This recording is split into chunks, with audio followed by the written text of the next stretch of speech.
Assalamualaikum warahmatullahi wabarakatuh.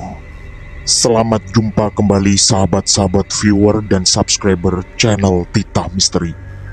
Kali ini kami akan membawakan sebuah kisah misteri dengan judul Teror Jin Penglaris Bakso. Selamat mengikuti.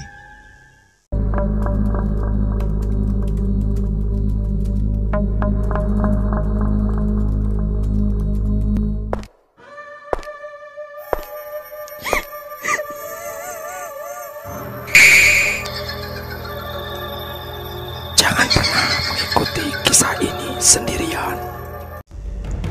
Jawa Tengah 1984. Pemuda ini bernama Ribut. Sebenarnya dia cukup beruntung. Dia adalah satu dari hanya 2 pemuda di kampungnya yang menempuh pendidikan sampai lulus SMA. Di zaman itu, tentu lulus SMA termasuk cukup tinggi, dan beberapa tawaran mulai berdatangan untuk pekerjaan kantoran. Tapi ternyata Ribut punya pikiran lain. Dia sangat ingin membuka usaha sendiri dan pilihannya adalah berdagang bakso. Beberapa tetangga sempat menyayangkan hal itu, tapi Ribut bertekad kuat bahwa dia ingin membuka usaha dan syukur-syukur bisa membuka pekerjaan bagi orang lain. Pemilihan bakso juga bukan tanpa alasan. Ribut merasa sangat percaya diri dalam hal kemampuan memasak dan dirinya yakin bakso adalah makanan yang lazim dan tak sulit untuk menjualnya. Hanya saja ada satu kendala penting, yaitu modal. Uang tabungannya tidaklah seberapa dan hanya cukup untuk membeli gerobak dan peralatan masak. Itu pun juga yang berkualitas rendah dan sisanya untuk membeli bahan baku.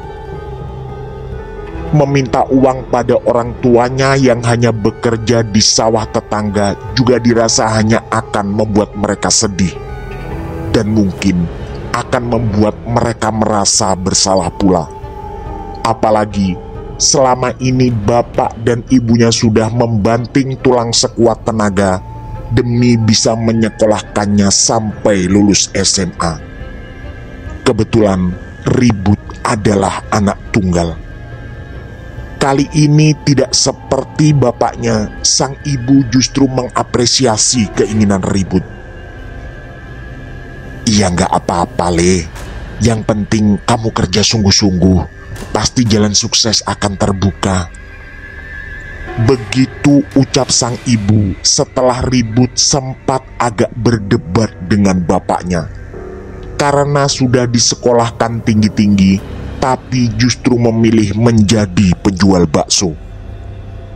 Sebenarnya ada pilihan lain, tapi Ribut sengaja tak mengambilnya karena terlalu beresiko, juga penuh spekulasi, yaitu meminjam uang pada tetangganya yang terkenal sebagai rentenir.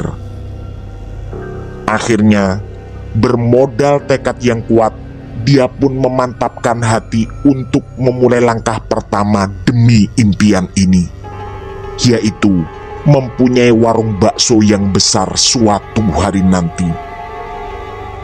Di suatu hari Minggu, Ribut mulai memasak dan sore harinya dia bersiap berkeliling dengan menggunakan gerobak. Ada harapan kuat usaha ini akan berhasil, dan dia sadar bahwa dibutuhkan kerja keras dan pengorbanan, terutama di awal memulai jualan. Karena tampilan dagangan yang seadanya, tidak banyak orang tertarik untuk membeli bakso yang dia jajakan. Di hari pertama itu, hanya ada 4 orang yang membeli, dan tentu itu tidaklah cukup untuk membuat modal dagangannya kembali. Tapi Ribut tak menyerah, walau hari berikutnya pun tak terlalu banyak perubahan. Dalam seminggu pertama, hanya kerugian yang diderita. Sampai akhirnya di minggu kedua, dia mulai merubah jalur dan menargetkan desa sebelah.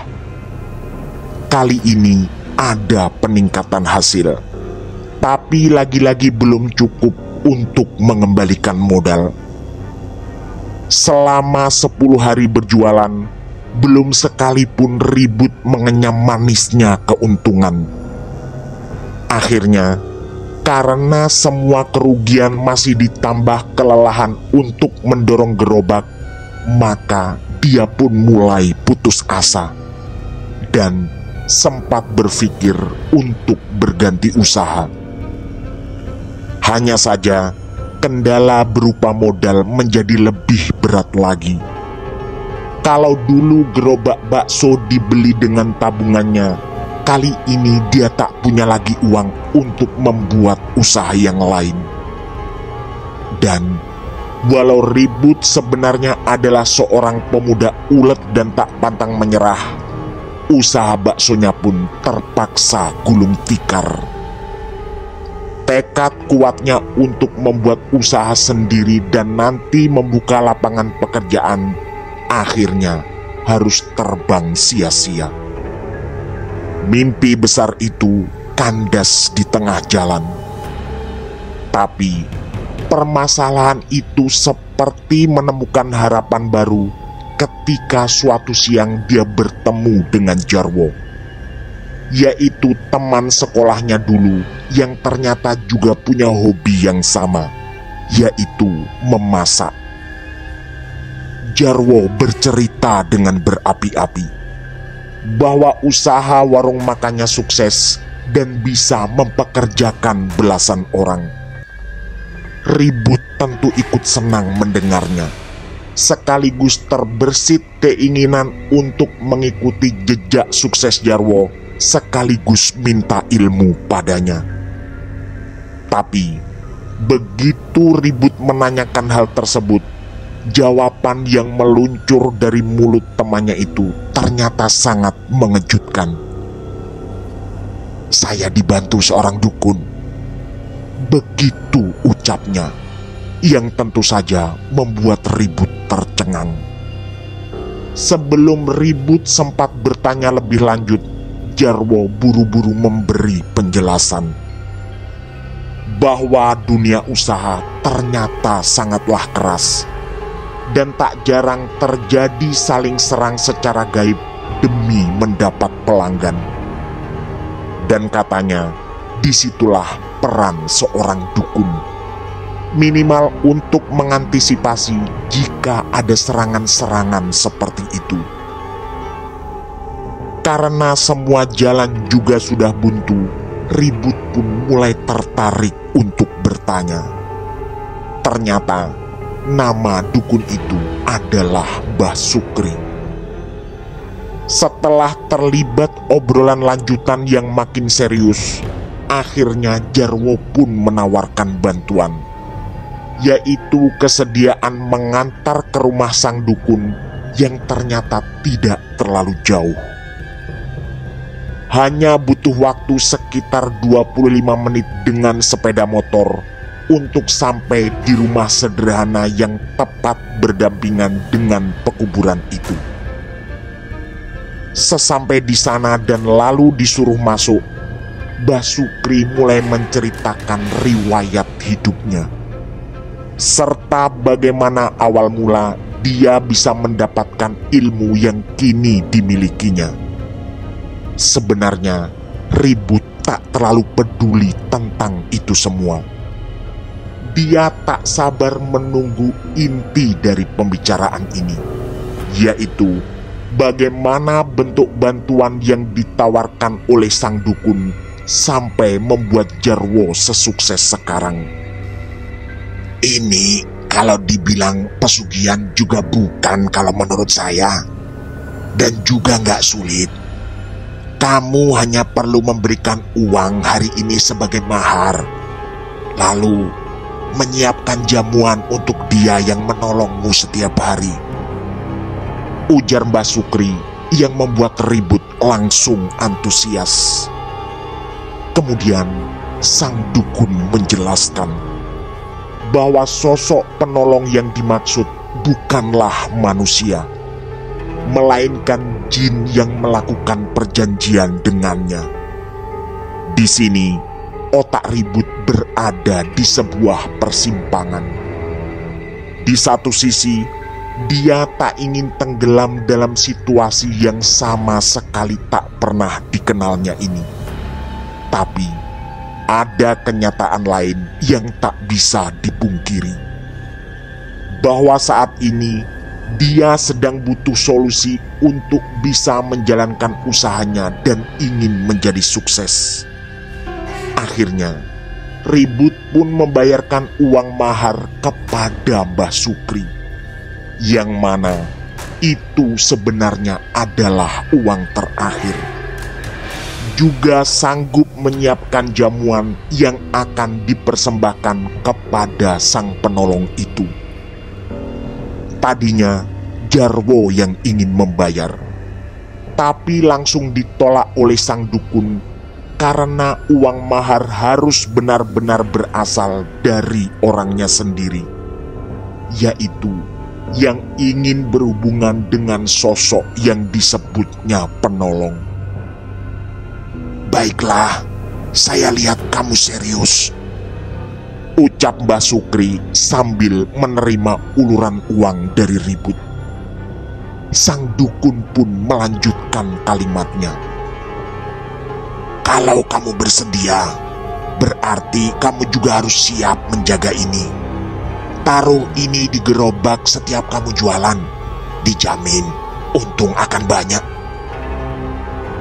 Kali ini, dengan tatapan tajam, Mbah Sukri memberikan kantung kecil berwarna hitam yang diikat dengan tali putih. Ribut memperhatikan dengan seksama. Itu adalah benda semacam jimat, dan lalu dia memikirkan apa yang ada di dalamnya. Kata Mbah Sukri, di dalam bungkusan itu ada kertas yang sudah dibacakan mantra-mantra tertentu. Tujuannya tentu saja untuk menarik pelanggan. Setelah itu, Mbah Sukri sangat menekankan bahwa jin penolong tersebut harus dijamu setiap hari. Lalu, sang dukun memberikan tata cara ritual lengkap. Tak lama kemudian, kalimat penutup dari Mbah Sukri membuat Ribut sempat merinding, yaitu sejak memegang benda jimat itu, Ribut hanya punya dua pilihan. Selalu menjamu jin akan mendatangkan kelancaran usaha, atau jika mengabaikan, maka dia akan berada dalam bahaya. Ribut manggut-manggut walau dengan agak terpaksa. Dia sangat sadar, di titik ini mungkin tak bisa membatalkan perjanjian ini. Sebelum Jarwo mengajak Ribut pulang, Mbah Sukri menekankan agar dia tak perlu takut. Penekanan itu justru membuat Ribut semakin ketakutan. Karena setahunya, penekanan agar tidak takut justru menjadi bukti bahwa keadaan sebenarnya pastilah menakutkan. Tapi lagi-lagi, ada kalimat lain yang membuat Ribut mulai agak tenang. Bahwa jin yang berada dalam bingkisan berada dalam kendali penuh Mbah Sukri.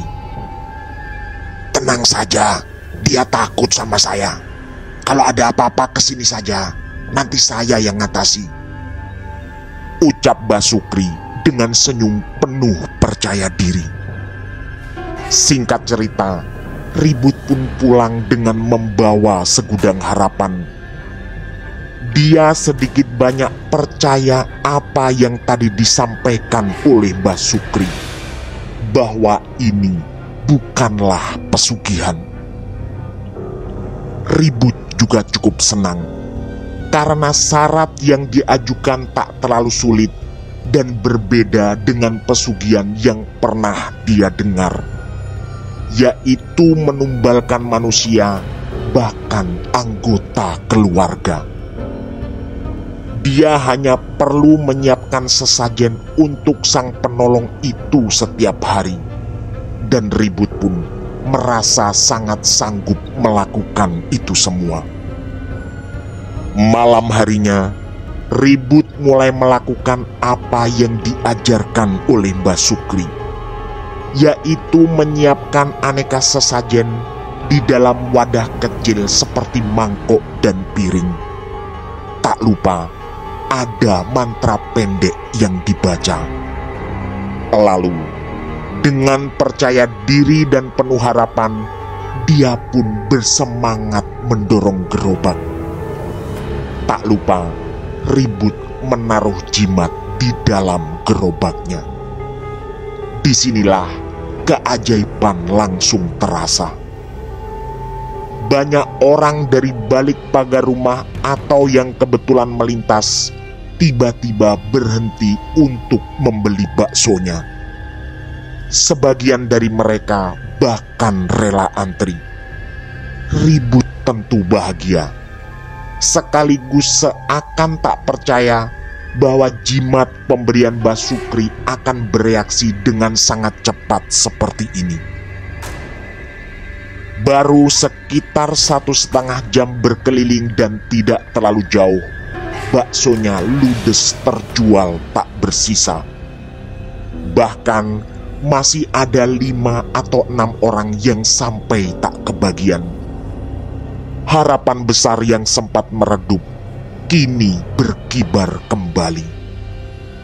Dengan gemetar, Ribut menghitung uang hasil penjualannya malam itu. Rencana berikutnya pun disusun. Besok dia akan membuat bakso lebih banyak, sekitar 2 kali lipat dibanding tadi. Ada keinginan kuat untuk sekaligus membuktikan sesakti apa jimat dari Mbah Sukri. Dan ternyata keesokan malamnya baksonya lagi-lagi habis. Bahkan dalam waktu yang lebih singkat, yaitu sekitar 1 jam. Di sini, Ribut semakin rajin untuk membuat perjamuan sesajen kepada jin penolong. Walau sejak hari pertama, dia tak menyaksikan penampakan apapun. Juga semua sesajen yang dia persiapkan seperti tak berkurang sama sekali. Tapi Ribut tak mau ambil pusing. Yang penting baginya adalah dagangan ludes terjual dan untung lumayan besar. Hari demi hari berlalu, dan Ribut selalu membuat bakso dalam jumlah yang sangat banyak. Ukuran yang dia pakai untuk bahan baku adalah 3 kali lipat dari hari pertama ketika memakai jimat. Dan belum pernah sekalipun baksonya tidak habis. Ribut pun semakin mantap dengan semua ritual yang harus dijalani setiap mau berangkat mendorong gerobak. Waktu bergulir dan bulan demi bulan berlalu. Ribut sampai memperluas rute jualannya, dan hal itu membuat pelanggan semakin banyak. Hingga akhirnya sampailah Ribut di satu titik yang selama ini diidamkan, yaitu menetap di satu tempat agar dia tak perlu berkeliling. Dan ini sudah lebih dari impian selama ini. Tempat baru itu bukan disewa atau dikontrak, tapi dibeli dari hasil penjualan selama 7 atau 8 bulan mendorong gerobak. Ribut pun sampai harus mempekerjakan 7 karyawan karena usaha yang makin berkembang. Tak pelak, keuntungan besar pun bisa diraih setiap hari. Keberhasilan tersebut membuatnya mampu membuka warung bakso di tempat yang lebih strategis, yaitu di sebelah pusat perbelanjaan di dalam kawasan perkantoran. Selain itu, dia juga bisa membayar uang keamanan kepada para preman setempat. Depot bakso ribut semakin lama semakin ramai. Jumlah karyawannya juga meningkat seiring kenaikan omset baksonya. Tapi hal itu juga membuatnya semakin sibuk. Tak ada lagi waktu untuk bersantai karena dia tak mau menyerahkan pembuatan bakso pada karyawannya. Alasannya sangat jelas. Dia ingin menjaga cita rasa agar tidak turun. Selain itu, Ribut juga bahkan tidak sempat untuk mencari jodoh. Rencananya, dia akan fokus lebih dulu untuk usaha ini. Dan ada dampak lain yang terjadi. Ribut mulai terkadang lupa dengan syarat yang harus dipenuhi setiap hari. Awalnya, ada 1 atau 2 hari dalam seminggu dia tak menyediakan sesajen. Tapi karena omset tidak juga turun, dia pernah seminggu sama sekali tak menyediakan perjamuan sesajen itu. Sampai akhirnya, Ribut mulai merasakan penurunan omset yang makin lama makin mengkhawatirkan. Pernah suatu hari, bakso yang terjual hanya 11 mangkok. Padahal setiap hari biasanya ratusan mangkok yang terjual. Dalam sebulan penurunan omset itu, semuanya mendadak berubah kacau. Bukannya keuntungan, tapi kini kerugian yang dideritanya. Bahkan ada beberapa aset yang harus terjual untuk menutupi hal itu. Di sisi lain, Ribut merasa tak tega jika harus memberhentikan pekerja karena merasa kasihan pada mereka. Sampai satu ketika, Ribut teringat sesuatu. Bahwa kesuksesan baksonya diawali dengan jimat dari Mbah Sukri yang kini mulai dilalaikannya. Dia juga ingat, hari itu tepat 2 tahun dari kepergiannya ke rumah Mbah Sukri. Sementara itu, Jarwo jarang sekali datang sejak setahun yang lalu, karena kabarnya sedang memperluas usaha dengan membuka cabang restoran di beberapa kabupaten. Di titik ini, lagi-lagi otak Ribut berada di persimpangan. Sebenarnya ada keyakinan kuat bahwa apa yang dulu dijalaninya adalah jalan yang sesat. Walau Mbah Sukri mengistilahkan bukan pesugihan. Hanya saja Ribut ditampar oleh kesadaran lain bahwa usahanya jauh merosot dan ada langkah yang harus dilakukan. Setelah melewati pertempuran batin yang dahsyat, akhirnya Ribut memutuskan untuk kembali menyediakan jamuan sesajen bagi jin sang penolong. Tapi kali ini tak ada perubahan sama sekali. Omsetnya tetap tak bisa naik. Dengan sangat terpaksa, dia pun harus memberhentikan 1 persatu karyawannya.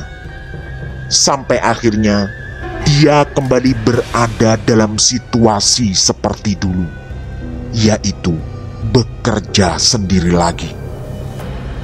Ribut bahkan sampai menurunkan harga agar dia bisa bertahan. Tapi sayang, hanya kerugian demi kerugian yang diderita setiap hari. Pernah suatu hari, Dia bahkan harus berurusan dengan preman penjaga yang memukulinya sampai babak belur. Karena Ribut tak mampu lagi membayar uang keamanan. Suatu malam, di dalam kamar pikiran Ribut sangat kacau. Kali ini, dia berpikiran lain. Bahwa sesajen penglarislah yang menyebabkan kekacauan ini semua. Dengan amarah yang tinggi, Ribut meraih sesajen itu. Kemudian dia membungkusnya dengan sebuah plastik hitam. Dengan bersepeda motor, dia pergi ke sungai sekitar 1 kilometer dari rumahnya. Kebetulan situasi sedang sangat sepi. Di sana, Ribut melemparkan sesajen itu beserta bungkusan kecil jimat yang juga ada di sana. Setelah melakukan itu, rasa kalutnya mulai agak mereda. Hanya saja, masalah keuangan tetap menjadi beban. Sepulang dari sana, Ribut menghabiskan beberapa batang rokok di teras depan sambil merenungi perjalanan hidupnya. Menjadi orang sukses selama sekitar 2 tahun, tapi kemudian harus kembali menjadi seperti dulu. Setelah lelah meratapi nasib, dia pun masuk ke kamar karena rasa kantuk mulai menyerang. Sepertinya belum lama dia terlelap. Ribut merasa dirinya berada di sebuah ruangan yang sangat asing. Bau busuk menyengat dan terdengar suara desis kemarahan yang menggema di ruangan itu. Dan yang membuat Ribut semakin terkejut dan ketakutan adalah dia mendapati dirinya berada dalam kondisi kaki dan tangan terikat. Kemudian pintu ruangan itu tiba-tiba didorong dengan sangat kasar. Lalu berdirilah tepat di hadapannya sesosok tinggi besar dengan sekujur tubuh berwarna hitam pekat. Ribut yakin makhluk ini bukanlah manusia, dan dia ada di hadapan Ribut dengan niat yang tidak baik. Sesaat kemudian, tanpa permisi, makhluk menakutkan itu menghujani tubuh Ribut dengan pukulan dan tendangan. Bersamaan dengan itu, desis kemarahannya semakin terdengar, disertai aroma busuk yang makin menyengat. Untungnya, ketika tangan besar sosok itu mencekik lehernya, Ribut langsung terbangun. Dengan nafas tersengal, Ribut berusaha mencerna apa yang baru saja dialaminya. Otaknya kemudian menduga bahwa mimpi yang baru terjadi pasti bukan mimpi biasa.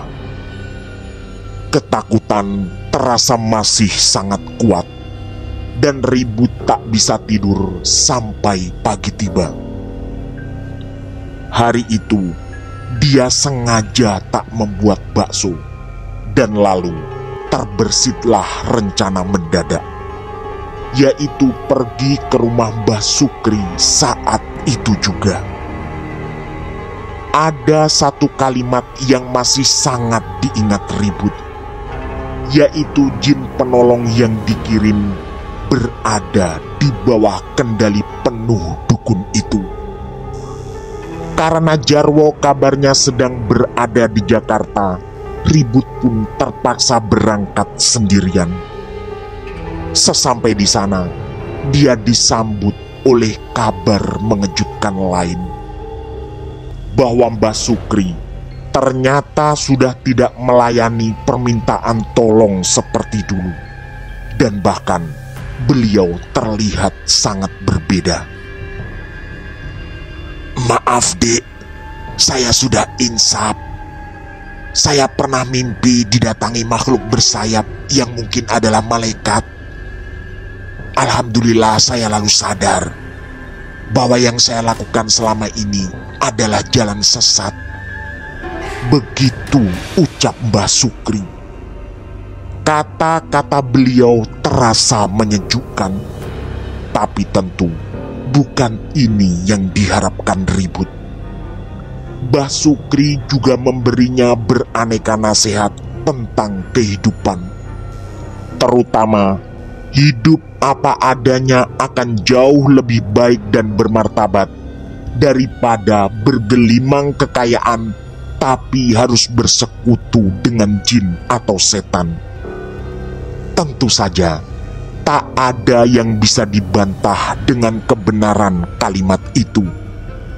Hanya saja, Ribut seperti kehilangan harapan. Mungkin ketenangan juga akan dirasakannya kalau mengikuti semua saran Mbah Sukri. Tapi kondisi keuangannya akan tidak tertolong. Ribut pun pulang setelah pamit pada sang mantan dukun itu. Kali ini, dia juga bertekad ingin menjaga diri dari hal-hal sesat seperti dulu. Semua nasihat Mbah Sukri memang sangat baik. Walau kedepannya Ribut harus berpikir keras lagi untuk mengembalikan usahanya. Selama perjalanan, tekadnya semakin kuat. Hubungan dengan makhluk halus harus segera diakhiri. Tadi, Mbah Sukri juga berpesan untuk selalu berdoa dan menjaga ibadah. Keesokan malamnya, Ribut membuka warung lagi. Walau kali ini dia tak terlalu berani berharap terlalu jauh. Hujan yang mulai turun semakin mempersulit suasana. Sejak buka jam 7 malam, hanya ada 3 mangkok yang terjual sampai jam 12 malam. Sambil mengelus dada, Ribut menutup warungnya di tengah malam itu. Hujan yang mulai agak mereda menyisakan rintik-rintik gerimis yang sepertinya bisa diterobos walau dia lupa membawa jas hujan. Tapi di tengah jalan ketika tepat melewati areal persawahan, dia mengalami sesuatu yang sangat mengejutkan. Awalnya, sepeda motor tiba-tiba mogok. Ribut pun punya firasat buruk bahwa ini bukan mogok biasa. Karena kebetulan 3 hari sebelumnya, motor itu baru menjalani servis rutin. Ada yang membuat firasat itu semakin tidak enak, yaitu bulu kuduk Ribut yang tiba-tiba berdiri tegak. Ketakutan kali ini adalah dia terjebak dalam situasi yang mungkin akan sangat menakutkan. Dan kekhawatiran itu benar terjadi. Entah dari mana datangnya, tiba-tiba ada sesosok hitam tinggi besar yang berdiri tepat di hadapannya. Sekujur tubuh Ribut gemetar bersama ingatan kuat bahwa ini adalah makhluk yang persis seperti yang pernah datang dalam mimpinya. Dengan gerakan yang seperti sengaja dipelankan, sosok itu semakin mendekat ke arah Ribut. Untungnya, upayanya untuk berkali-kali menstarter sepeda motor akhirnya berhasil. Dan Ribut langsung memacu sepeda motornya, lalu berhasil lolos dari situasi mencekam itu.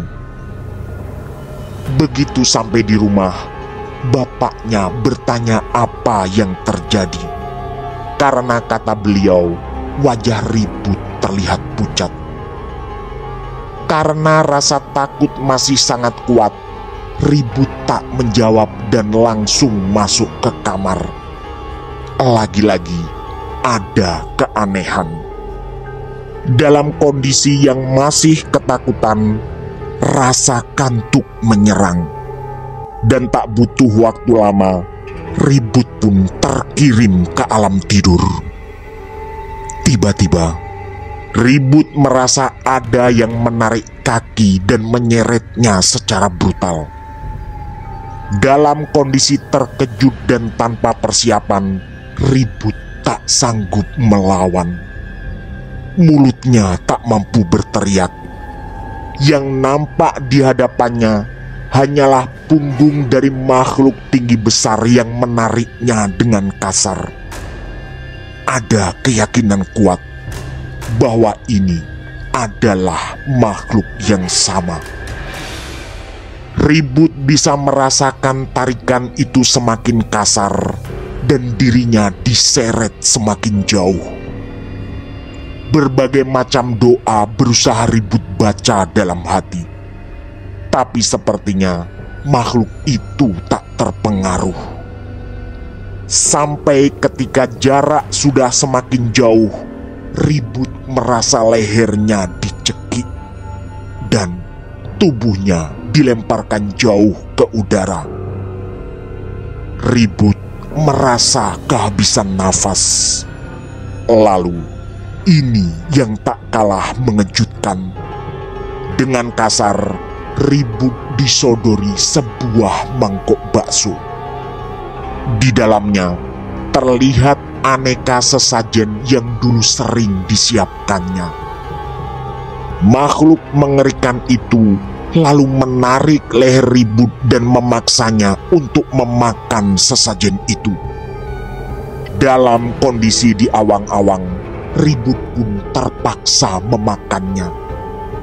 Bau busuk dan rasa basi terasa kuat di sana. Leher Ribut terus dicengkram dengan kuat. Dan makhluk itu baru benar-benar pergi setelah semua sesajen habis dimakan. Kemudian tubuh Ribut seperti dilepas dan lalu jatuh tepat di depan warung baksonya. Suasana masih gerimis dan kondisi sangat sunyi. Ribut yakin tak ada seorang pun yang melihat kejadian itu. Dengan susah payah, Ribut bangkit dan menghidupkan mesin motornya. Dia pun bergegas pulang, sambil otaknya berusaha mengolah semua kejadian aneh tadi. Ada pertanyaan yang tak mampu dia pecahkan, yaitu apakah tadi hanya mimpi? Dan di bagian mana sebenarnya dia bermimpi? Karena Ribut ingat, dirinya tadi sudah pulang ke rumah.